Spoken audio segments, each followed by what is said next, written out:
Reading is one of the basic fundamentals of education, but it seems more and more children are not learning how to read.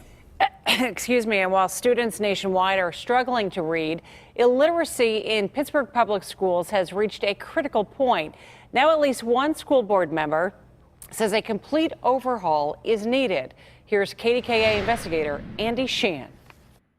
Salahuddin has spent a lifetime fighting for equality, but now says he faces his biggest crisis, a generation of school children who can't read. We have to act quickly. These kids are depending on us to save their lives. For them, it's a matter of life and death. We're going to be working on comprehension. The Pittsburgh Public Schools spend tens of millions of dollars each year trying to improve reading scores, but the results have been appalling. A feeling in the pit of his stomach. Here at Weil Elementary in the Hill District, 75% of the kids are still not reading at proficient levels. And while some of these kids are reading at basic levels, others can't read at all. And disturbingly, Weil is performing better than almost every other African American school. Across the neighborhood at Miller K through 5, 87% can't read proficiently. And at Martin Luther King on the north side, that figure is 89%. And the impact can be disastrous.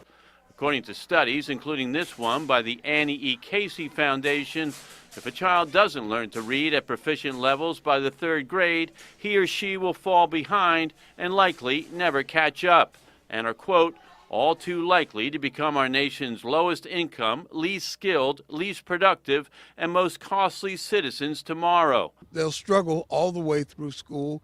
They'll be suspended. They'll be expelled. They are more likely to get involved with drugs. And prison and premature death. That's the path, and that's what's at stake. You're not satisfied with it? No, I don't think anyone is satisfied with our proficiency numbers. The district is currently spending $31 million a year on so-called professional development to help teachers achieve better outcomes. That includes $7.6 million a year for 60 academic coaches, one for each school. And just last year, it spent another $4 million to acquire and adopt a new reading curriculum called ReadyGen. And while some schools, like Weil, have seen modest improvements, others have not. Your numbers show that what you're doing isn't working. So we saw that. We saw our numbers weren't working, but again, it's not going to happen overnight. Udine finds fault in the new curriculum, or at least in the way it's taught. ReadyGen uses a blended approach to teaching, traditional phonics, where the student learns to combine letters and sounds with meaning, and sight learning, where they associate a word's meaning with a picture, such as a picture of a horse next to the word horse. While the district says there is equal use of both methods, Udine says there's a heavy reliance on sight words, which he says have not worked. The kid has to be able to look at a word and recognize the sound that each letter in that word represents, and understand how those sounds come together to form a word. If they do that, they don't need pictures. Across the district, white students perform much better. At Alderdice High School, for instance, more than 80% of the white students are reading at proficient levels, and the racial achievement gap is widening. We have to be able to say we educate all students, and we educate all students, we position them to thrive.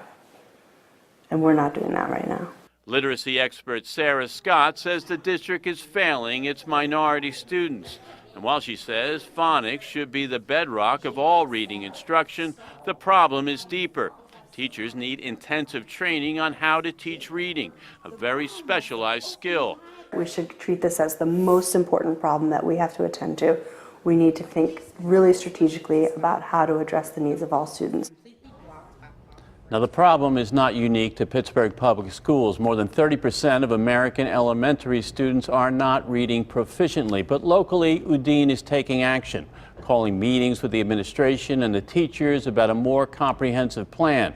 He's also meeting with the teachers union about getting or requiring teachers to get the training they need to address this crisis, not this year, but today. Susan, back to you.